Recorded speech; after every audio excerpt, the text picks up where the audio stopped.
Meron tayo ditong gulay, yung ating pechay, ay ipiprito natin ito sa kumukulong mantika. Hindi mo akalaing pwede natin itong gawin sa ating pechay. Napakasarap na ulam, lalong-lalo na sa mga chikiting. Papatok at papatok ito. Kaya pang hinihintay mo, tara na, sisimulan na natin ang pagluto pagkatapos nito.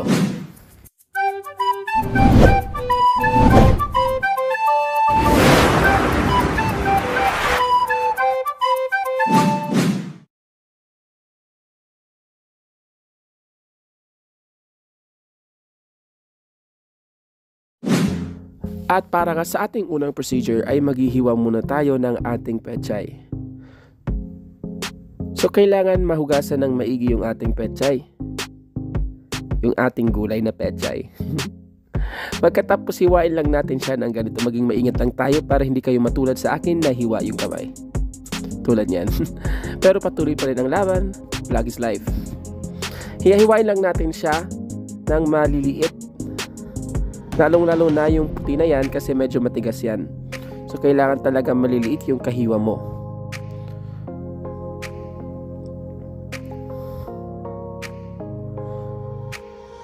Pagkatapos ay ilipat lang natin ito sa ating mixing bowl upang mahugasan ng maigi. Kailangan mahugasan ng maigi ito dahil medyo may kumakapit pa dito ng mga germs. O diba? So kahit nahugasan na natin siya kanina, kailangan i-double wash lang natin siya para makasigurado tayo na malinis talaga yung ating pechay. Pagkatapos, maglalagay tayo ng ginisa mix, pero kung ayaw mo nito, pwede kang maglagay ng salt and pepper na lang. Maglalagay tayo ng oyster sauce at liquid seasoning, pero optional lang ang ngayon. Kung wala kayong ganyan, ay pwede naman ay soy sauce na lang yung gamitin dito. Maglalagay tayo ng 1 tablespoon ng sugar para mag-balance lang yung kanyang saltiness at yung kanyang sweetness. Pagkatapos mix lang natin siya, and then crack lang tayo ng 2 buong itlog. And then beat lang natin siya para mag-combine silang lahat.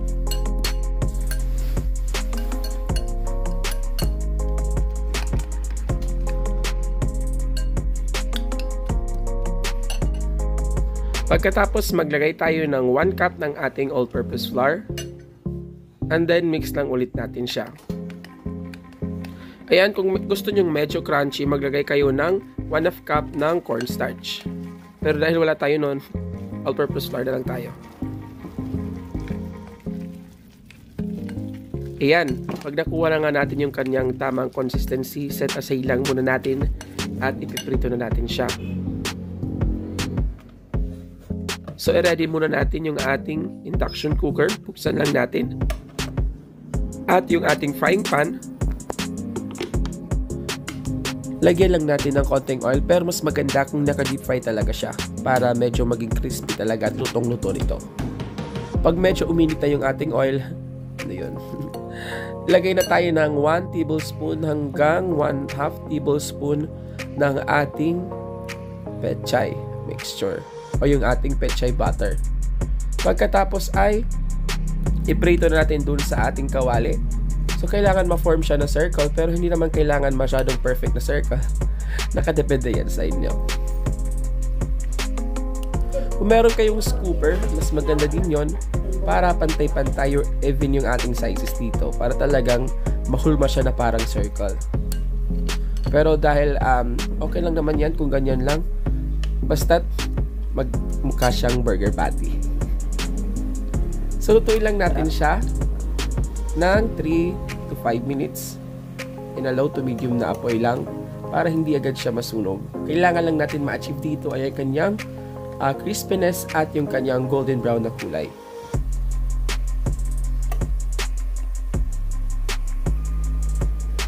So kung makikita nyo ay crispy na.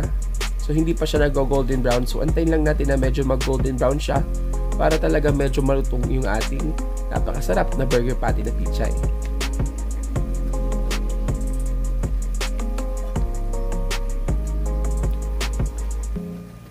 So ayan, di mo akalaing pwede natin ito gawin sa ating pechay.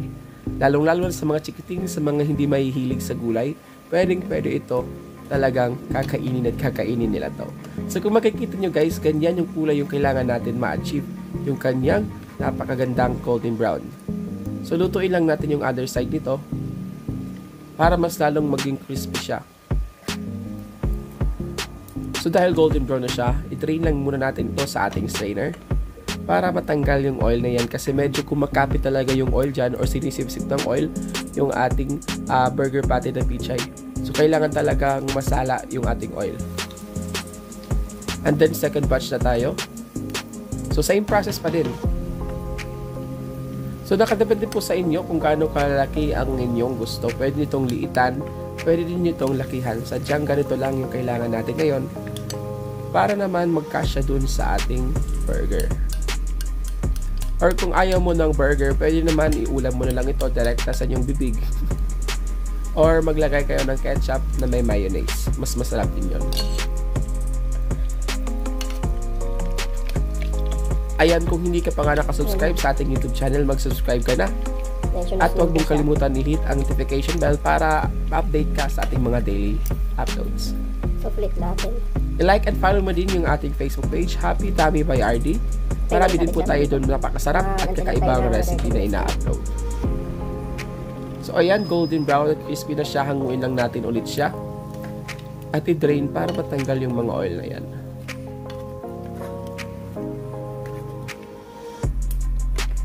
At pagkatapos ay ready to serve na ito.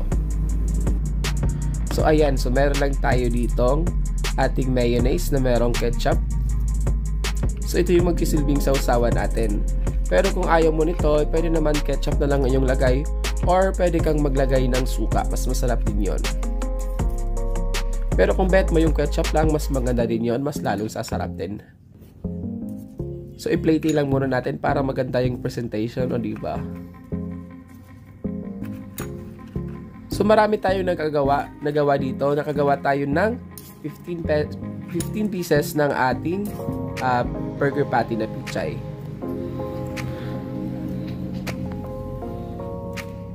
So sa isang tumbok lang ng ating pechay, nakagawa tayo ng ganito karaming burger patty. So hindi mo makalaing pwede pala ito gawin sa ating pechay. Ayan na nga guys, maraming salamat sa panonood. I hope ay meron po kayo na naman natutunan dito sa ating napakasarap at kakaibang recipe na inhandog para sa inyo. Patok na patok sa mga chikiting at patok na patok din ito na pang negosyo. Kaya ano pang hinihintay mo? Follow nyo na yung ating recipe at gayahin nyo din ito. Maraming salamat sa panood. See you again sa ating mga susunod at kakaibang recipe dito sa ating channel. God bless and thank you for watching.